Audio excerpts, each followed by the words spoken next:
Welcome back to the Four Podmen, the wrestling podcast we bring you each and every week on the Dynamo Podcast Network. Head over to YouTube, smash that subscribe and bell notification button. Audio versions of the show are available through Anchor. You'll get them on Spotify, Podbean, Apple iTunes, wherever you pick up your audio shows, you'll find them. And if you'd like to contact the show, you'll get us on Twitter at TPodmen, or you'll get us on Facebook, the Four Podmen. Joining me tonight for an interesting episode, Edward Smith, friend of the show. How we doing, Ed? Not too bad, bro. Good, good, good. We said what we do is we take a look back at a match and the significance of this match on the history of wrestling.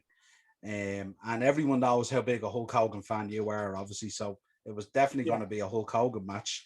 And you're rocking the Hulkamania shirt, of course. But what we do is we take a look back at WrestleMania 3. And we do kind of like a watch-along kind of concept, but not quite a watch-along. And we talk through the match and stuff like that and the significance of the match and all that kind of stuff. I mean, when everyone talks about pro wrestling, they talk about Hulk Hogan. When they talk about Hulk Hogan, they talk about Hogan versus Andre at WrestleMania 3 and the magnitude of that match on the business. What you thinking? I mean, give us a bit of the background to this match. Well, obviously, everyone knew that Hogan had won the belt January 23rd, 84, and Andre was the first one to congratulate him on his win. But like as the years went on, Hogan had held the belt for over 3.5 years, and Andre had been away for a while. But when he'd come back, Piper had invited Hogan onto Piper's pit. So all of a sudden, Andre appears, but not far behind was Bobby the Brain Heenan. So Hogan had this look like, what the hell's going on here? And Heenan starts stirring the pot, saying, you had been champion for over 3 years, and not once did you offer Andre the Giant a championship match. And like Hogan was going, but we were just friends. I didn't think two friends would want to face each other for such a big championship.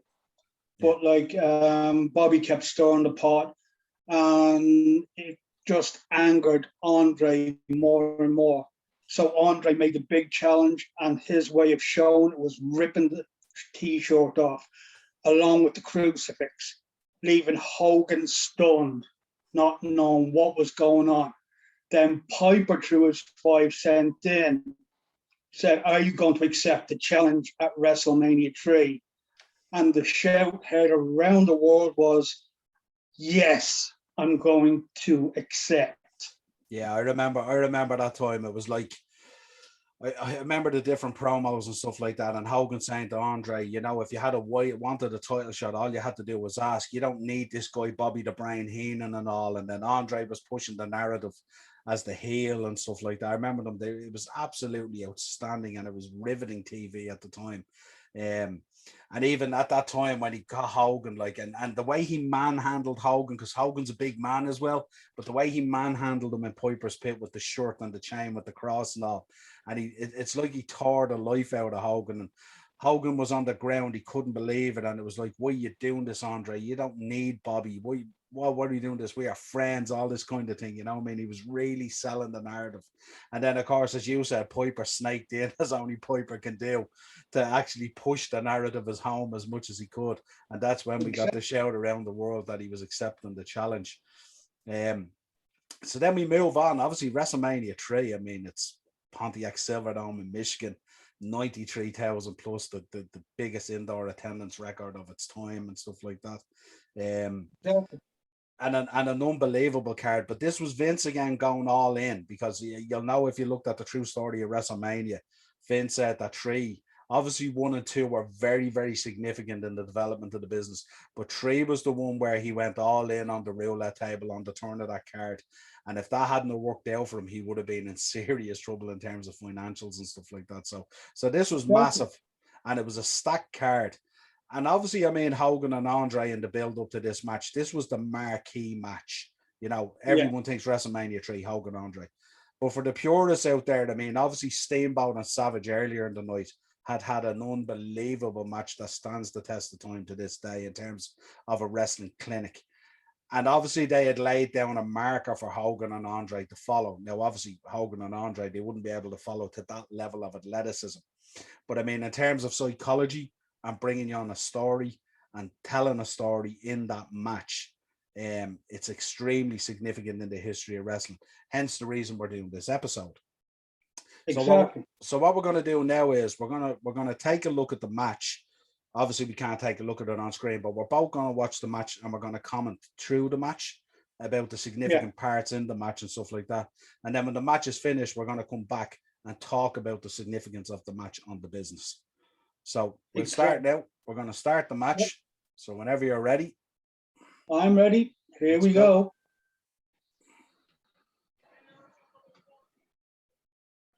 So here we have in the ring, we've got Hogan and we've got Andre, an unbelievable stare down. Do you know what I'm so impressed with? You look at Hogan, he was an absolute monster of a man. I mean, you see Andre there. Like you see Andre standing there and you see Hogan. Obviously, Andre is by far the bigger man. But Hogan's a huge man there when you see him. And this is where he's getting into the psychology of the match now. He's talking to Andre. Andre shoves him. He shoves Andre back, blocks the punch, throws a few in there himself, rocks Andre a bit, goes for the slam early. And then we get what we thought was the 3 count. Andre's even going, yeah, it's 3. But like Bobby's losing the brag here. He's losing the run of himself. Yeah. What you feeling looking back on it? Was it the 3 count? I think it was. I've seen those arms swinging like it was going out of fashion, like they were going full on 3. Yeah. But like it was like, oh, we can't call it a 3 count. No, because that was never the narrative. So we have never the narrative because like they needed to have a full on match because like we were saying, Steamboat and Randy had a huge match and these two are not as agile, but they have to put on an epic to just blow the roof off.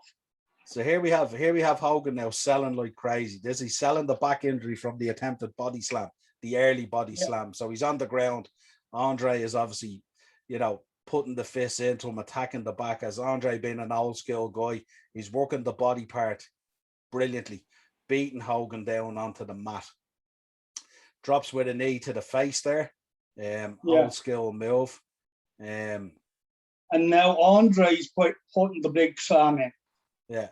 And Hogan is really selling it like, my God, my back is just crippled. Yeah. Which is very believable if you try to slam a man the size of Andre and it goes wrong. Yeah. Like he's really giving it all. Yeah. So you have Andre now smiling, working the crowd here. Hogan's reaching, selling the back. And of course, the background to this as well, remember, is Hogan was very nervous that day. He wasn't sure whether Andre was going to play ball or not, if you remember the history to this match. Hits him there with another hard body slam to the mat. Hogan's now he's like standing on his back. Stands up on the back, which is, I mean, this seems like a very small thing, but if you're a man of that size standing on the bottom of your spinal column, you're going to feel it, Like you have to remember also that Andre was the guts of 37 stone. Yeah. Hogan was brilliant on the facials as well, wasn't he? When he's selling and stuff like that, similar to when he hulks up. But when you see him there on the mat, like he nearly looks like he's doing. Andre just picks him up by the trunks like he's nothing. This is Hulk Hogan. This is a big man. Hogan there was probably what 6'8", and he was probably 305, 305, I'd say. Yeah, he would have been around 303. Yeah. Andre was going at 550, 7'4". Yeah. So things were really evenly matched there. Yeah. So as far as like size was concerned. Yeah. Andre continues to work the back, of course, with a couple of whips into the corner. Bobby's loving every minute of it. Now he has him in the corner. He's choking him out. He's going in for the shoulder charge. And he's really digging those shoulders in. Yeah. Absolutely. And now he's just turning his back to Hogan and just digging his back right into Hogan's stomach. Yeah. And Hogan's just doubled up in pain. And like you could see the expression again, Hogan is just selling it. He's got those fans in the palm of his hand. Yeah, absolutely. And you hits him there with a massive headbutt. Like Andre must have had the fucking, like his head was enormous because of the giantism. The thoughts of taking a headbutt off the man, you know. He's back choking Hogan out again now. He's goes for a headbutt. Hogan sneaks out, headbutts the turnbuckle. And now he's kind of going for the big run towards the rope, and he's now throwing in the elbow into Andre's head and chopping. Yeah. Like he's really laying in the chops. You can see the sweat just spraying all over the place every time Andre got chopped. He's now going for the head towards the turnbuckle. He's just hammering the head in. And it's just that counting away and screaming the place out. Isn't it mad to see the way those ropes move then? I mean, I know it's Andre the Giant, but the flex on them is unbelievable. And Bobby Heenan is going perplectic here. Hogan is working the crowd again, as always he does, comes off the rope. Andre with the big boot to turn it. Yeah. Hogan on like you can actually hear on Bobby Heenan saying, "You okay, boss? You okay, boss?" Yeah. And Andre just turns around and nods, saying, "Yeah." Yeah, absolutely. Wow, now the big squeeze is going on here. Andre has put the bear hug on, and Hogan is he is just in complete and utter pain. He's scratching, gnawing, trying his best to get out of this huge bear hug. How again, Hogan's facials at selling the pain and selling the move and stuff like that is absolutely incredible. Andre squeezing the life out of him. You know, he's reaching for the ref. Arms are, you know, this is where the arms begin to fail and the ref starts checking the arms. Andre squeezing the life out of him. Like Hogan is literally reaching out, absorbing all of that screaming from the crowd, and now he's trying to dig his hands in to try and get out of the bear hug. And Bobby's just observing everything that's going on. Yeah. He's isn't it mad? Yeah, but for a match of its magnitude, isn't it so simple how easy it was put together? You know, because there's nothing monstrous in it. I mean, obviously the body slam that missed and the follow up and stuff like that, but Andre, you know, just healing up there as much as he could, you know, like in a bear hug. When you think about a bear hug in the middle of the ring, it's a real heelish move, isn't it? You know? Exactly. But what a lot of people didn't know going into WrestleMania 3, that Andre was not long over a back injury, and he was wearing a back brace during that matchup. That's right, because I remember in the Andre documentary on HBO, Vince had to convince him to come back for that match. Yeah. And like Andre was, he was a true professional. He just dug in, put the brace on, put the singlet on, went out and done the job. A true professional, I have to say. Andre the Giant was definitely that. With Hogan now. Now Joe Morell is actually checking the arm, hands and counting them, and now Hogan's stopping at number 2. Yeah. You can see him hulking up, the shaking, the screaming, the eye bulging out. He's just going bananas, and now he's just about to start those punches. One punch. It's amazing when he checks that third arm and Joey Morella's walking towards the bell and the arm just stays up and stuff, you know. It's just, you know, you get the head is shaking, you know, he's stretching Andre back. Like Hogan even said it himself in an interview, when he was hitting Andre in the head, he had actually hurt his own arm. Oh, I well believe it. Andre's head must have been so solid, like when you think about it. Like Hogan's running the ropes and he's trying to knock this behemoth down. So, like, so far, he's done the third run at the ropes, and Andre has just chopped him right down. Andre's shaking the cobwebs here as we speak, and Bobby's just going, "What the heck?" You're not gonna win. You're not gonna win too many. You're not gonna win too many shoulder block competitions against Andre the Giant. No. And now it's going to the outside. This is where things are going to get very interesting. The force chop is being laid in. Andre's kind of lumbering over and he's going for the head. But oh, fuck, he hit the post. Now Hogan's just crawling. And he's just like, oh, he's doing a very heelish thing here. He's taking up the protective padding. Yeah. So that's one thing you didn't expect from Hogan, but it's desperate times means desperate measures. He's trying to beat a giant. He's trying to do the impossible, like he's trying to pile drive Andre, but Andre's having none of this, and he's just flipped him right over. Yeah. Like, as much as I'm a Hogan fan, Hogan had the ultimate blonde moment. Like, Andre's majorly pissed off. I'm throwing this fucker back into the ring. So now Andre's just rolling in. He's kind of like, you know what? I'm going to beat the snot out of you some more. Throws him against the ropes. Goes for the next boot. Hogan avoids it. And then the clothesline.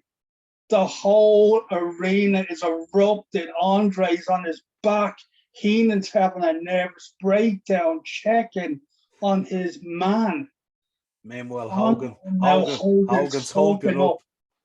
And then we get the slam. Head shaking, the arms are shaking, he's screaming to the heavens. He's looking to the crowd. The whole crowd is going bananas. Hogan's like, if I don't do this now, I'll fucking kick myself for it. Now the slam, he's got him up and down he goes. Going for the big leap on the ropes and the leg drop. The cover. 1, 2, 3, and it's over. The bananas. The camera flashes is unbelievable. The crowd are going crazy. He's thanking God. He's want to be thanking more than just God, and now his favorite referee, Morella, is handing him the belt, saying, "There you go, you've done the impossible. Now show the fucking crowd how grateful you are." Bob Euchre's in the ring. Howard Finkel's in the ring. He's looking at the gods saying, "What the fuck? Thanks." What the fuck is he thinking? He's dancing like a chicken, and Bob Euchre's just been announcing the winner. I'd say that dance was just the release of energy, you know. And now we've got the bragging. Yeah, I got the 3 and the big guy, the undefeated guy that has now been defeated, and he's kind of egging on Andre, throwing the belt in the middle of the ring, getting the whole crowd to scream, and he's just go on, "Come on, Andre, come back in. I've just beaten you." So the celebration of Hulk Hogan is just staring. The two boys head up the aisle in those entrance trolleys of the mini rings. I thought they were brilliant, but the crowd are just hopping stuff off them. Andre's still working, still having a go off Hogan, stuff like that. And there's just people's rubbish hopping off Andre at this stage. Look, Bobby Heenan has his head in his hands. He's looking down. He can't believe it. He's holding a towel. He's like somebody who's had to bet in the house every single penny on this match and realized, oh, I'm fucked. And you look at Andre, and Andre's still like healing it up, still working it all the way back to the curtain as a true professional. Yeah. Like, I have looked, Andre's going back, and the fucking rubbish is flying. Yeah. There's cold cups, everything being hockeyed off the poor lad. Like you have to, like, even though he's a heel, you still feel sorry for him. And now we've got the pose down. Yeah. Like Hogan. Hogan, without a shadow of a doubt, definitely the man of the 80s who knew how to walk a crowd. Like this whole place is going apeshit. He was in Like, no hurry. He was in no hurry. He was no hurry to get out of the ring. He knew the significance of this. My God, it's it's 34 years ago. Yeah, you're making me feel old now. Fuck. Like we were both whippersnappers watching this. Yeah. The crowd certainly went home happy, didn't they? Oh, they went home happy, but like it's one of those matches that's gonna stand the test of time. Like even when you're watching WWE programming and the intros coming in, the first thing you see is Hogan slamming Andre. That's the first thing you see through every intro of WWE. It's amazing, isn't it, when they scan out into the stadium, like Yeah, the view of that amount of people, that sea of people that were there was just unbelievable. Now they always question whether it should be, whether it was 93,000 or not, but I mean it's just still a monstrous crowd, absolutely unbelievable. Then they go back. I love the way they go back and Gorilla's there and Jesse, the Body Ventura, yeah. all knew Jesse hated Hogan. But it was interesting. It was interesting even on the commentary, because they talk about the 3 count that wasn't the 3 count and stuff like that and all, so they're kind of like pushing that narrative. Hogan comes out of the ring, then he has the belt held aloft, absolutely drenched in sweat. As you would expect in a stadium that size, that crowd, after going through that match. Like you have to when you've got 93,000 plus and you've got those big lights shining into the ring, it's like the whole place is turned into an oven and you're fighting through that kind of heat. Oh, just imagine. So there you go. So that was our quick look back at WrestleMania 3, Hulk Hogan versus Andre the Giant. In terms of the significance of the match, I mean, even personally for yourself, I mean, this would have been one of those matches. Obviously, you would have been a Hulk Hogan fan prior to this match, but this would have cemented your fanship in Hogan as being probably your number 1, if not number 2 guy. Hogan was definitely the number 1 guy. We would have grown up watching the likes of the Saturday Night's Main Event. We only had 4 pay-per-views back then. And like Hogan would appear and defend his championship probably every 30 days if we were lucky. Vince definitely gambled a lot into the first 3 WrestleManias, but I think WrestleMania 3 definitely paid off for him because, we had the Hogan Andre match, the Steamboat Savage match. That was okay. Yeah, it was more high flying and it was definitely a show stealer.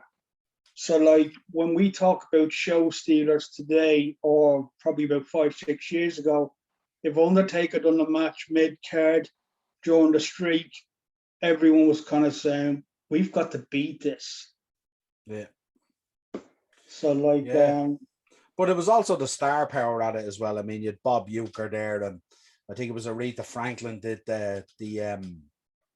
and Jake had Alice Cooper. The national anthem, Jake had Alice Cooper. There was a lot of star power at that and stuff, So he had brought in a lot of star power, massive audience, huge location, stacked the card to the gazelles.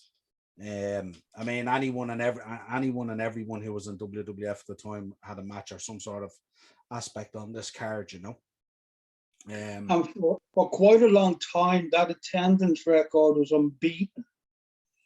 Oh yeah, absolutely. Now, whether it was 73,000 or 93,000 still remains to be seen. But certainly it was a monstrous crowd. absolute monstrous crowd that witnessed that event, and it was so significant in the history of wrestling. Even when you look back on it now, it was the event really that propelled wrestling into that stardom of entertainment and stuff like that. You know, as we see in later years as we go along and as it moves on from WrestleMania 3, you know what I mean? But listen, this has been a lot of fun. I really, really enjoyed it. I like looking back at the match as well. And your reactions to the match are outstanding as well. You're like you're reliving the match again, like a big kid. So it's fantastic, you know. I would have loved to have been there. Absolutely. I don't think there's too many wrestling fans that wouldn't have loved to be there. WrestleMania 3 was such a significant part of history. So for myself and from Edward, this has been our look back at WrestleMania 3's main event, Hulk Hogan versus Andre the Giant. The slam hurled around the world, without a shadow of a doubt. Head over to YouTube, Dynamo Podcast Network, for all the videos. Audio versions of the show, Spotify, Podbean, Apple iTunes, wherever you pick up your audio version show, we are there. If you want to contact the show on Twitter at @tpodmen. If you want to contact us on Facebook, the 4 Podmen. Of course, you can leave your comments in the video here. Let us know what you thought of WrestleMania 3, what were the significant moments, and your own thoughts on Hogan versus Andre the Giant. We obviously loved it because we were big kids who grew up on it. But let us know your thoughts, and we'd love to hear from younger fans and older fans alike what they thought of Hulk Hogan versus Andre the Giant. Till next time, appreciate it. Enjoy.